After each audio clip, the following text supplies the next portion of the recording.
Hi guys, I am watering and doing a few things with some of my mesembs and thought I would do a really quick video and show a couple problems slash just things that I like to mention that could be helpful. Pardon me as I'm pulling the rest of these down while I'm talking to you. I have a few problems to show and then some watering stuff to mention again. I've made a couple videos on watering these guys and different potting mediums, etc. But for this one, I am just checking these here, sorry.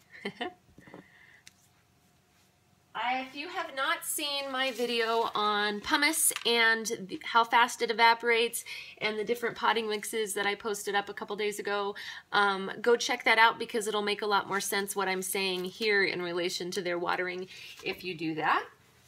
As far as watering techniques, I obviously talk quite a lot about soaking the pots and have shown that on several occasions, but I wanted to show what I do when there's a bunch of plants in the same area and some need water and some don't. There's various things, I'm going to pull this up just a little bit here. There's various things that I do and it changes depending on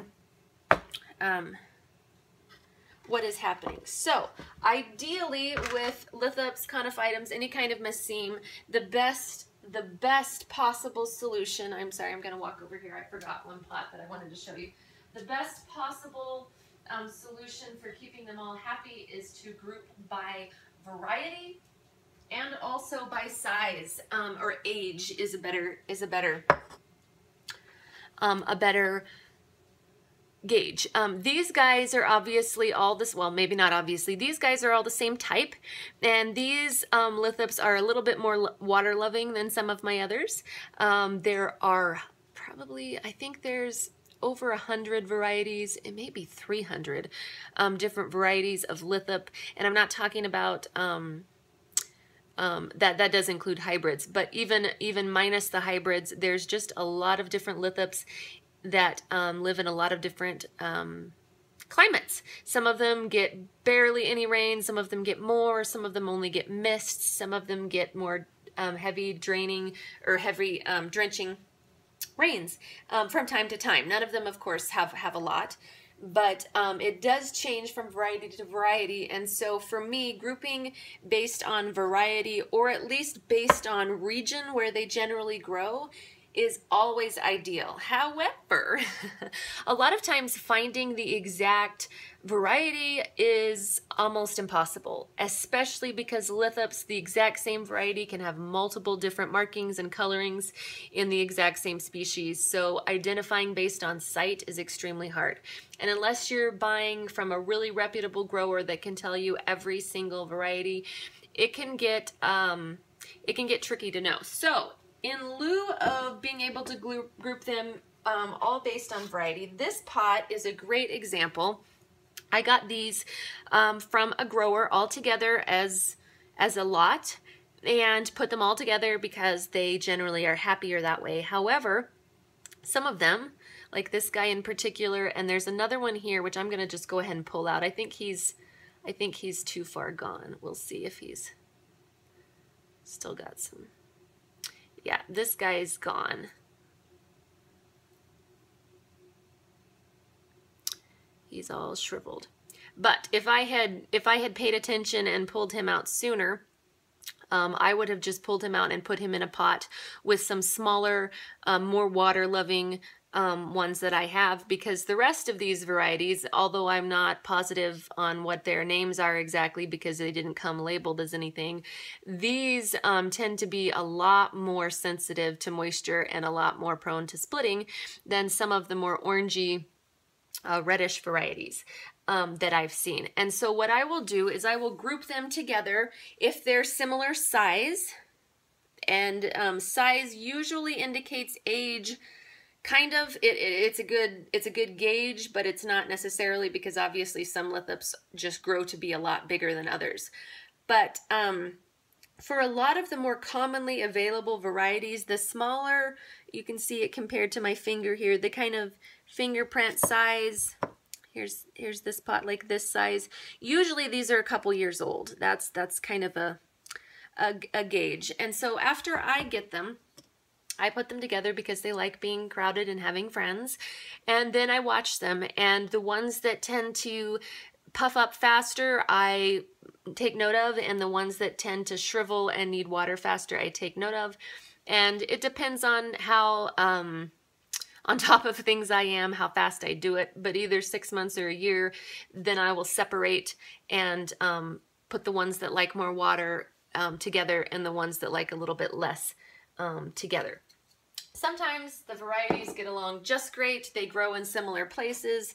This is a good example. There's been a little bit of difference. These were supposed to be the same variety, but I believe this is some type of a Verde, and these are, I'm not sure what. These weren't labeled at all. These were a very happenstance find at Walmart. I don't know how long I've had these guys, a year or two.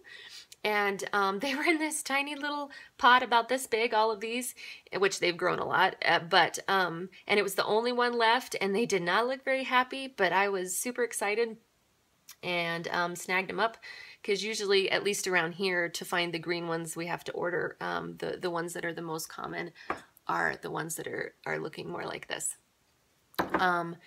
But I'm not going to go into names and stuff like that right now. But for these two, they've been very happy together. These guys have a lot more texture and tend to shrivel a lot more. These guys are a lot smoother, but they get along very well. All right. Going back to watering, if you're in, I'm going to use these Conophytum as an example here. If you're all in the same pot, like this, let's see if we can get these up where you can see a little bit better. Then watering can become a little bit more tricky. And this is pretty much the only situation where I regularly use something like a squirt bottle or a syringe or something like that to water. And when I say regularly, I actually don't do it very regularly, but more than I use a squirt bottle for any other watering purposes. I do use a squirt bottle to mist lots of plants that aren't succulents that like that. But as far as for watering succulents, it's not one of my favorite methods for reasons I've discussed in other videos. The plants just generally like their soil being soaked. But the exception is if you have plants in a container like this, and one of them is showing signs of needing a drink and the other ones aren't, if they're in something like pumice, it's not a problem to kind of water specific locations, because the soil, whenever it is very gritty and high in pumice and sand and other things, or just pure pumice, it doesn't wick moisture over to other areas of the pot like potting soil does. And so if I water this guy, for example, which I'm going to give all of these a soak, but for now we're just going to pretend that he needs some water. Sorry, I'm on the edge of my sink here, but he needs some water and the rest of them don't. I can, sorry, I got this on spray. I can adjust my squirt bottle to where it's a stream and just direct all of the water right to the root ball of this plant. And the pumice is going to absorb a little bit, like you can see in other videos that I did, but it's not going to wick it all over to the rest. And, or at least not much. Obviously this guy and this guy are liable to get a little bit of moisture if this area is completely soaked.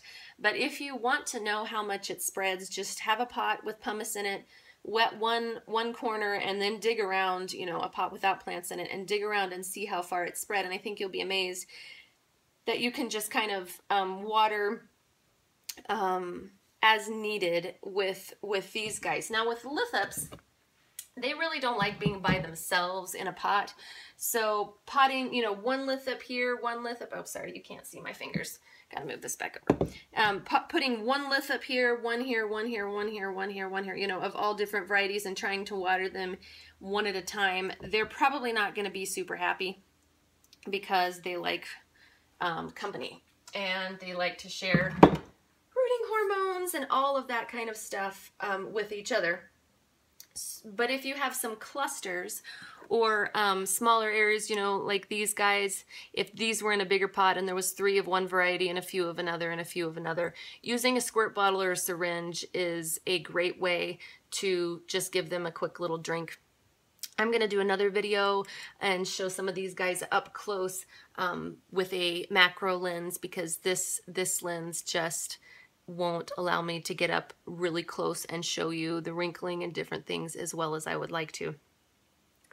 But let's see. What was next? All right, on some of my plants here, like this guy here, you can see I don't have him in pumice. I have him in more of a potting mix type, which there's a lot of pumice in it, but this is a different mix that I mix up. And that is because this guy tends to lean on the shrivelly side. As you can see, his little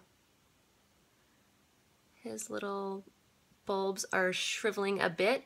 It seems like the Conophytums with smaller, that are smaller, dry out a lot faster, which is reasonable. Some of these guys grow larger every year, and some of them are the size of about the head of a pin, no matter how old they get, and they just form clusters. And lost my train of thought again.